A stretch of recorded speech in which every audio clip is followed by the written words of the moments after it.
Currently Kirkland, your source for city news and events in the community.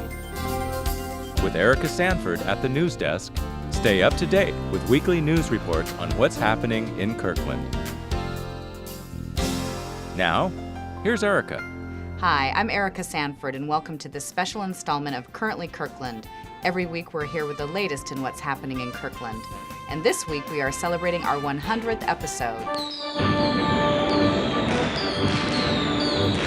Here's Kylie Walchuk with a story. Yes, Kirklanders, it's already been 100 episodes, and to celebrate, we'd like to thank all of our wonderful volunteers who help make Currently Kirkland possible. Our news desk anchors, Scott Mullett, Connie Turman, and Erica Sanford, who we can count on every week to take us into the community and give us the latest scoop on what's going on in Kirkland. Our neighborhood correspondents, Pamela Jardine, William McAllister, Linda Nars, and Glenn Peterson, whose feature stories on events large and small, and the people who live and work in Kirkland give us an inside look at our community and make our show exciting. Our volunteer production team, Joe Dalton, Laura Lowe, Garrett Shosted, Jake Wallakonis, and Katie Wellander, who share with us their own feature stories as well as help write, shoot, edit, and put together our show every week. And of course, the countless community members who have contributed story ideas and interviews for our show. Thanks so much, everyone, for all the work you do on Currently Kirkland. Now let's try for 200. Thanks, Kylie. Well, it's time to grease the gears on your bicycles for the annual 7 Hills of Kirkland cycling event. 1, 2, 3, 4. Go! Go! Go! Go! Go, bikers! It's a race day! Go, bikers! It's a race day! Registration is now open for this year's Cycling to End Homelessness ride, presented by the Rotary Club of Downtown Kirkland. What kind of bicycle is this? It's called a recumbent. It's a Bichetta Giro recumbent.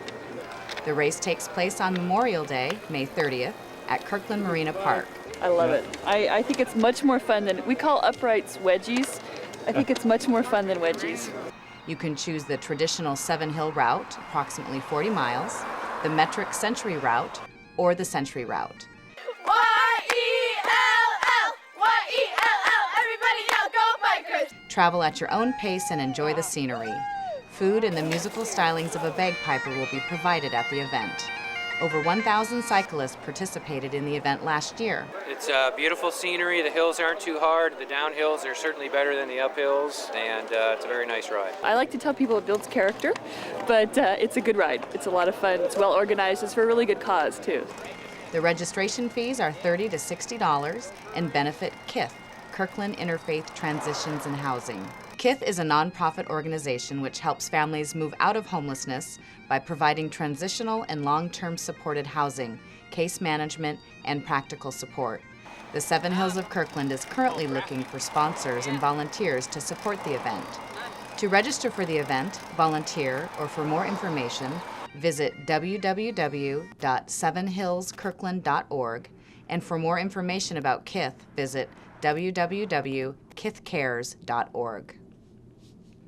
Recently, the Washington State Court of Appeals ruled in favor of the City of Kirkland in Park Place redevelopment challenges.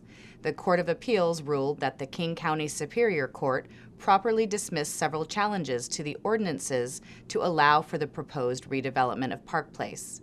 The Court of Appeals ruled that challenges to comprehensive plans and development regulations based on the State Environmental Policy Act, SEPA, can only be raised before the Growth Management Hearings Board. The court also maintained that SEPA review was not required to pass the Planned Action Ordinance, which provides for the permit and project review of the proposed development. However, the court also concluded that the Superior Court was mistaken in giving summary judgment on the challenger's claim of spot zoning. The spot zoning issue will be sent back to Superior Court. In a separate decision, the state's Growth Management Hearings Board found the city's 2008 ordinances, which amended the Comprehensive Plan and Zoning Code to allow for the Park Place redevelopment, were in compliance with SEPA and the Growth Management Act. The redevelopment of the existing Park Place Center proposes a 1.8 million square foot mixed-use project that includes 1.2 million square feet of office space and 300,000 square feet of retail space. Other planned uses include a hotel and athletic club. The proposal has been under review by the city's Design Review Board, DRB, which gave its final approval for design back in December. The city and developer are currently working on a development agreement which will address permit vesting and review, project phasing easements and land use dedications, street improvements, utilities, pedestrian connectivity, and financial contributions to and from the city. To view the DRB's decision and approved plans, go to the websites below. Drivers will soon be greeted with new roadway improvements at the intersection of Central Way and 6th Street. A $2 million state community trade and economic development grant, combined with $50,000 from the city's capital improvement program, the CIP, will be used to bring multiple vehicular, pedestrian, and bicycle improvements to the intersection. Major improvements include installing a new longer-lasting roadway, revising traffic lanes to increase efficiency, reconstructing and realigning landscape traffic medians, replacing sidewalks and curbs, installing audible pedestrian signals, and installing new street lighting. Construction is expected to begin next month and be complete by the end of June. During construction, the intersection will be closed for 2 to 3 weekends to install that new concrete roadway. For construction updates, call the CIP Information Hotline at 425-587-3838. Kirkland Public Works will host an informational open house on February 24th at 4 o'clock in the Terra Apartments lobby. To learn more about the project, visit the project page at www.ci.kirkland.wa.us and search Central Way and 6th Street. You may have noticed another capital improvement project is almost complete, the Kirkland Transit Center. Last week, 3rd Street opened for intermittent two-way traffic after paving was completed and traffic signals were installed. The Transit Center includes a new plaza with bicycle storage and public art by Seattle artist Carolyn Law, new landscaping and pedestrian connections to the Kirkland Library and Peter Kirk Park, and a new park trellis that will serve as a gateway to the park. Bus service is scheduled to return February 26th. The Transit Center will be served by Sound Transit Express Route 540, along with several King County Metro bus routes.